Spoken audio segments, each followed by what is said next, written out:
முன்னொரு காலத்தில் ஒரு ஊரில் ஒரு சின்ன பையன் வாழ்ந்துட்டு வந்தான். அந்த பையனுக்கு அம்மா அப்பா கிடையாது.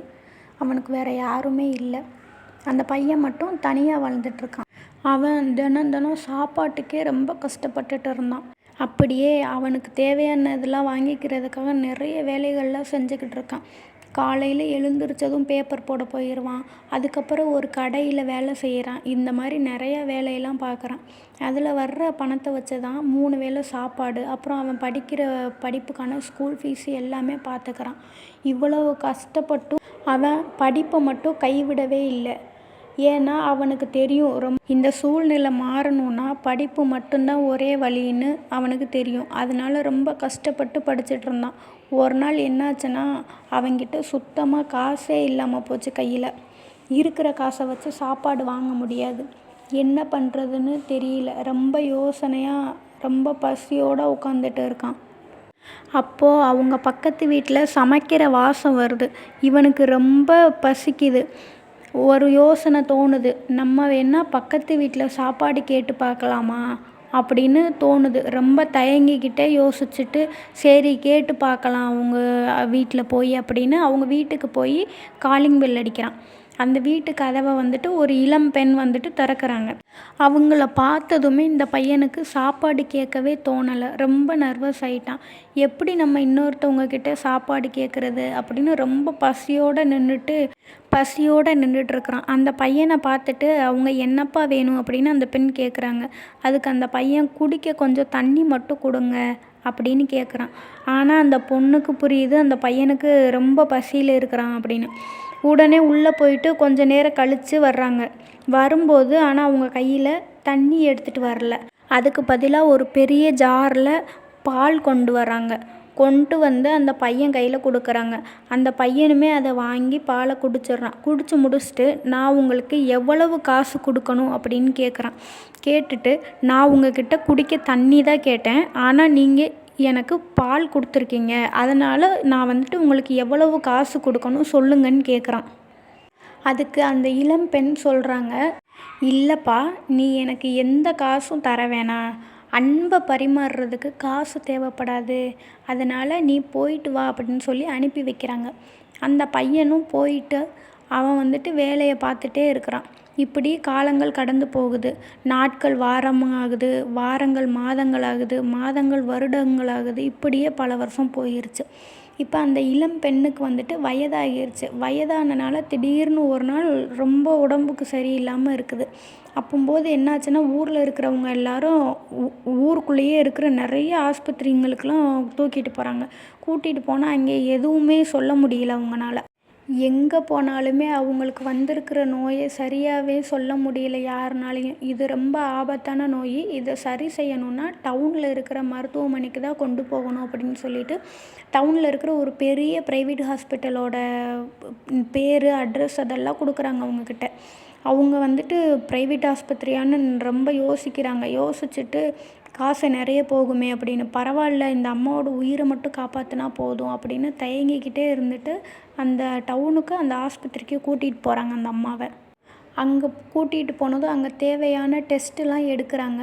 இப்போ அங்கே இருக்கிற டாக்டரெல்லாம் நிறைய பேர் வந்து பார்க்குறாங்க. ஆனால் யாருக்குமே சரியாக பிடிபடலை அவங்களுக்கு என்ன நோய் இருக்குது அப்படின்னு. கடைசியாக அங்கே இருக்கிற தலைமை மருத்துவருக்கு இந்த செய்தி போகுது. இந்த மாதிரி ஒரு அம்மா அட்மிட் பண்ணியிருக்காங்க. அவங்களுக்கு இருக்கிற நோய் பற்றி யாருக்குமே சரியாக தெரியல. இது ரொம்ப ஒரு ரேரான டிசீஸாக இருக்குது. இதை நீங்கள் தான் ஹெல்ப் பண்ணணும் சரி பண்ணுறதுக்கு அப்படின்னு தலைமை மருத்துவர்கிட்ட போய் கேட்குறாங்க.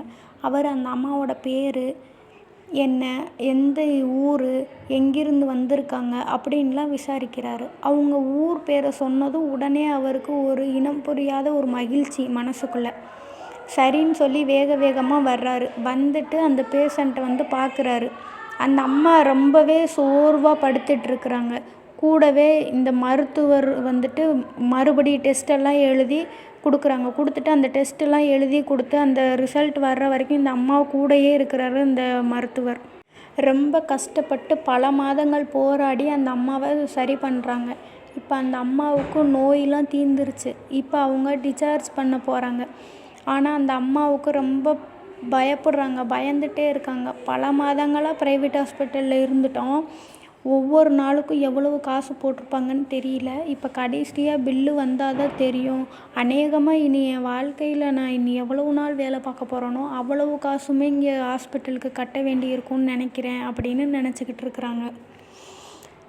ரொம்ப பயத்தோடு இருக்காங்க. இப்போ அந்த ஒரு நர்ஸ் வர்றாங்க இங்கே. அந்த நர்ஸ் என்ன சொல்கிறாங்கன்னா, அந்த பில் எல்லாத்தையும் வந்துட்டு சேர்த்து வச்சுருக்குறாங்க. அது எல்லாத்தையுமே மொத்தமாக டோட்டல் போட்டுட்டு அந்த பில்லை கொண்டு போய் தலைமை மருத்துவர்கிட்ட சரி பார்க்குறதுக்காக கொடுக்குறாங்க. இப்போ அந்த தலைமை மருத்துவர் அதை சரி பார்க்கணும். பார்த்துட்டு அமௌண்ட்டு கூட்டணுமா இல்லை குறைக்கணுமா அப்படின்றத அவர் தான் முடிவு பண்ணணும். அதுக்காக அவர்கிட்ட கொடுக்குறாங்க. இப்போ அவர் பில்லை வாங்கி பார்த்த அப்புறமா அந்த பில்லில் பின்பக்கமாக ஏதோ ஒன்று எழுதுறாரு. எழுதிட்டு அந்த பில்லை போய் அந்த அம்மாக்கிட்ட கொடுங்க அப்படின்னு கொடுத்து விடுறாரு.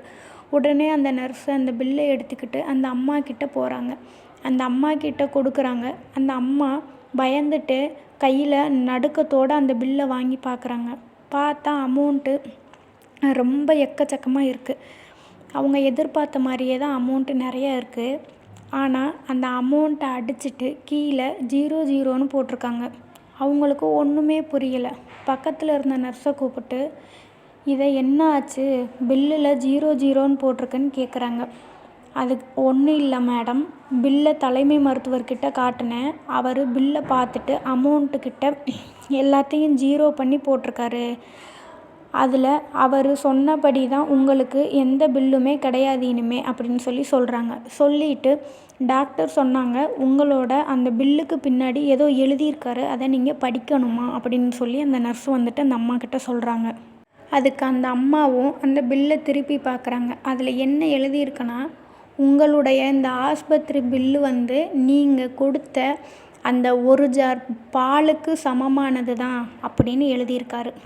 இப்போ தான் அந்த அம்மாவுக்கு புரியுது, அவங்க இளம் வயதில் ஒரு சின்ன பையனுக்கு உதவி செஞ்சாங்க பார்த்தீங்களா, அந்த சின்ன பையன்தான் கொஞ்சம் கொஞ்சமாக படித்து இப்போ ஒரு பெரிய டாக்டராக மாறியிருக்கான். ரொம்ப காலம் கழித்து விதி அவங்க 2 பேரையும் சந்திக்க வச்சிருக்கு. இதன் மூலமாக அந்த டாக்டருக்கு ஒரு சந்தோஷம், நமக்கு உதவுனவங்களுக்கு நம்ம உதவ ஒரு சந்தர்ப்பம் கிடைச்சிருக்கு அப்படின்னு அவர் ரொம்பவே மகிழ்ச்சியாக இருக்கார். இப்போ இந்த கதையிலேருந்து நம்ம 2 விஷயம் தெரிஞ்சுக்கலாம்.